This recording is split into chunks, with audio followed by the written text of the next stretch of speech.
En esta entrega de conflictos y territorios abordaremos las disputas asociadas al acceso, uso y control de los bienes naturales en el sur de nuestra América. La nación mapuche, uno de los pueblos originarios con más fuerte sentido de identidad cultural en el extremo del cono sur, ha encontrado históricamente formas de resistencia desde la expulsión de los españoles tras la Guerra del Arauco en la primera mitad del siglo XVII, que fueron produciendo importantes transformaciones sociales por la expansión hacia la pampa argentina y el comercio de los criollos. Hoy continúan enfrentando la usurpación violenta de sus tierras colectivas, lo que conlleva además a la afectación de la biodiversidad única en el planeta. Veamos el siguiente material para profundizar en esta temática.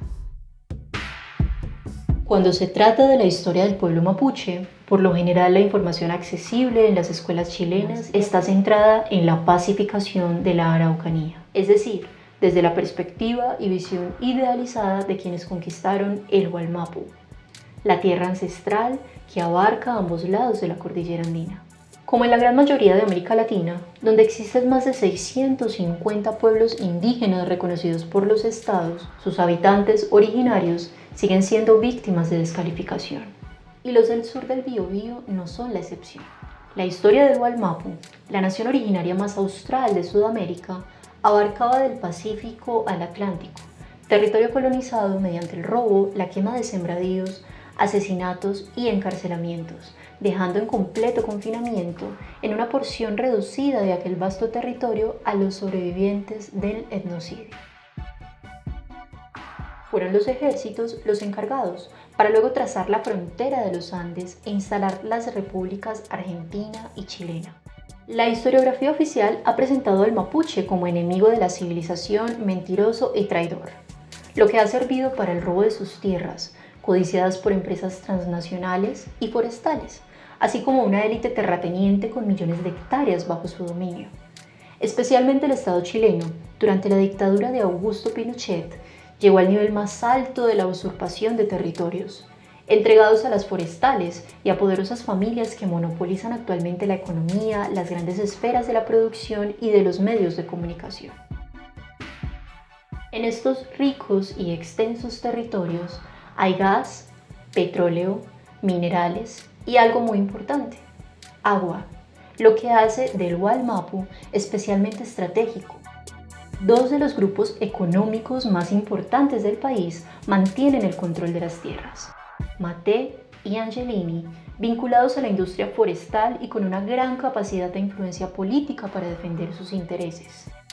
Este duopolio fue beneficiario del decreto de ley 2568, que repartió las tierras de propiedad común de las comunidades mapuches.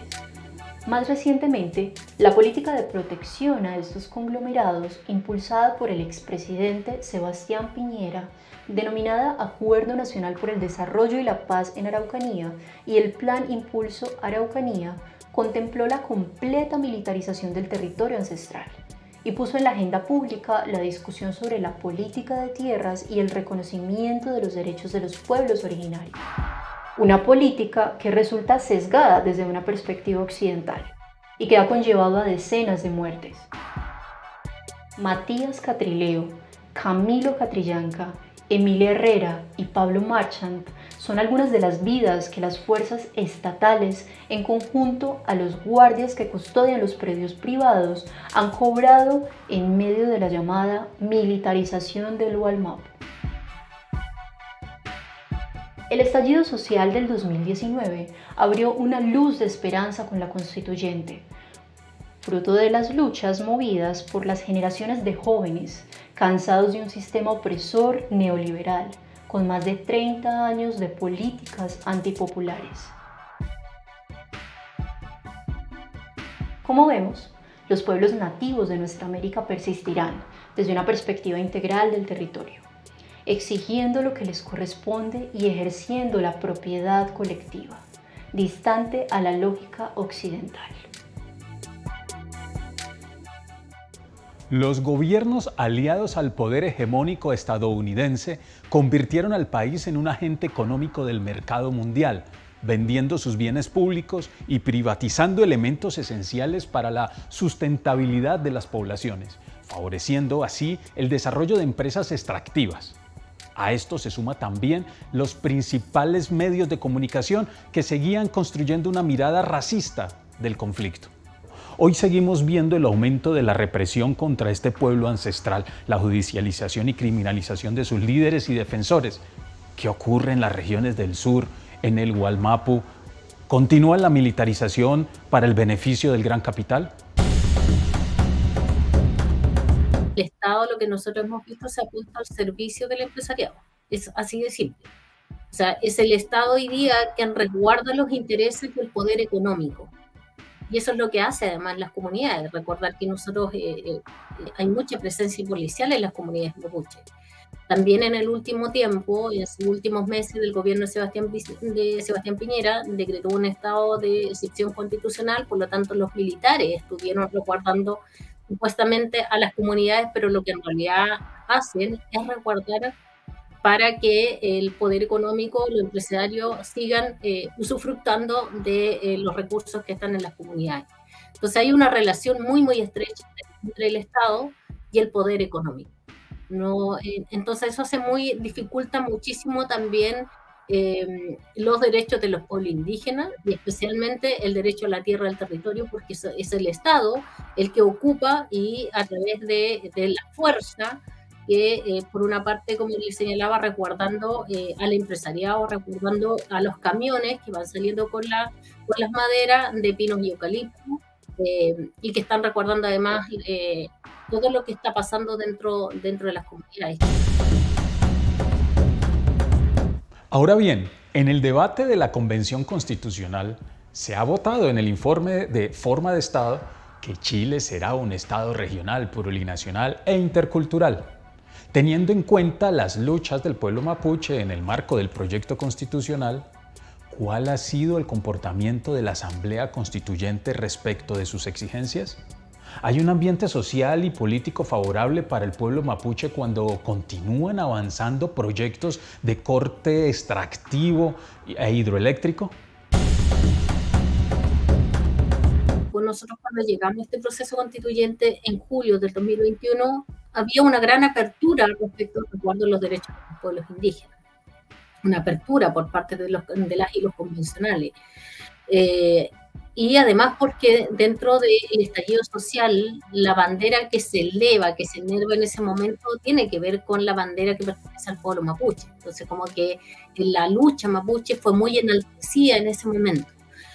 Y a medida que ha ido pasando el tiempo, en este proceso constituyente nos hemos encontrado con varias dificultades, especialmente porque hay un alta rechazo a nuestra participación por parte de los grupos de derecha. Y que siempre están hablando de que nosotros somos los privilegiados, imagínense nosotros, los pueblos indígenas, los privilegiados, según ellos, de este proceso constituyente.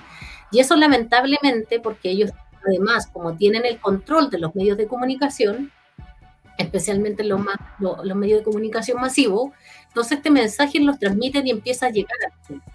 Y supuestamente, cuando hablaba del Estado, por ejemplo, se habla del Estado plurinacional, que supuestamente se va a dividir el Estado en muchos estados y que eso no es posible porque Chile es uno solo, que todos somos chilenos, que todos somos chilenas. Entonces es muy complejo como enfrentarse a esa situación, y además porque este discurso se ha ido instalando también, o se ha ido de una forma quizás no voluntaria, se ha ido instalando también en el pensamiento o en las decisiones de los grupos que eran un poco más progresistas. Y en el último tiempo nos hemos encontrado con que hemos tenido muchas barreras, muchos problemas, y que las demandas que nosotros veníamos planteando queden finalmente en el proyecto de constitución que le vamos a presentar al país. En Puelmapu, es decir, del lado argentino, también se fortalece la lucha contra la minería. En Esquel, Chubut, se logró frenar el avance de la minería en la cordillera. Aquí el pueblo mapuche tiene una herramienta legal que el resto del pueblo argentino no tiene. el Convenio 169 de la OIT y el artículo 75 de la Constitución argentina. Gracias a estos dos soportes legales han presentado muchos amparos para detener el avance minero, las represas, el fracking. Así, en ambos lados de la cordillera andina, la corporatocracia necesita que los estados levanten o anulen cualquier garantía legal, presente o futura. Se trata de estados, democracias capturadas por las grandes corporaciones y terratenientes millonarios.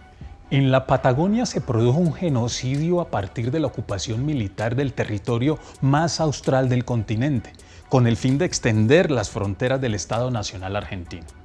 ¿Es posible hablar hoy de la continuidad de las lógicas coloniales? A diferencia de otros estados que reconocen la raíz indígena, Argentina es eurocéntrica. Argentina se ha creído siempre la Europa de Indoamérica. Y esta raíz colonial de supremacía blanca ha afectado de manera tenaz los derechos de los pueblos indígenas. Este Estado, esta república colonial, ha favorecido desde siempre los intereses europeos en nuestros territorios.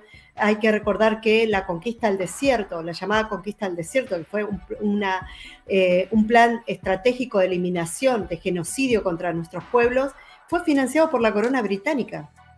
La corona británica que hasta el día de hoy tiene latifundios en la Patagonia. Conocemos por el trabajo de los medios alternativos que hay una guerra de baja intensidad en la Patagonia, donde el Estado, la Gendarmería tienen un papel central, entendiendo que no es el mito creado de un territorio desértico, sino que es muy rico y explotado. No beneficia este territorio a las mayorías del pueblo. ¿Cuál es la verdad que se oculta? Los gobiernos provinciales continúan entregando títulos y concesiones en territorios mapuche. Bueno, tenemos a Pan American Silver, cuyo accionista, uno de los principales, Billy Gates. Tenemos a Chevron, está también el empresariado de Qatar, es el Principado de Qatar, está teniendo territorio mapuche, usurpando territorio mapuche, está luchando una hermana nuestra, una lamien llamada Soledad Cayunao, con su familia, con el príncipe de Qatar, nada más y nada menos, que el gobierno de Macri le ha permitido comprar las nacientes del río del Leufu, Chubut, el principal río que atraviesa la provincia de Chubut.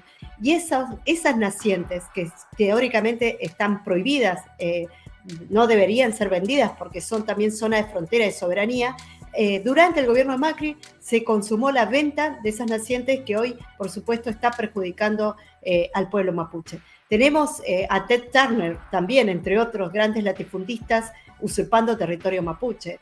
Así que hay dos cosmovisiones confrontando permanentemente. Un Estado colonial que lo que busca es beneficiar a las corporaciones, al saqueo, al extractivismo, al terricidio, a la muerte, y un pueblo, una nación como la nación mapuche decidida a defender la vida, a preservar la identidad y sobre todo a hacer nacer una nueva matriz civilizatoria.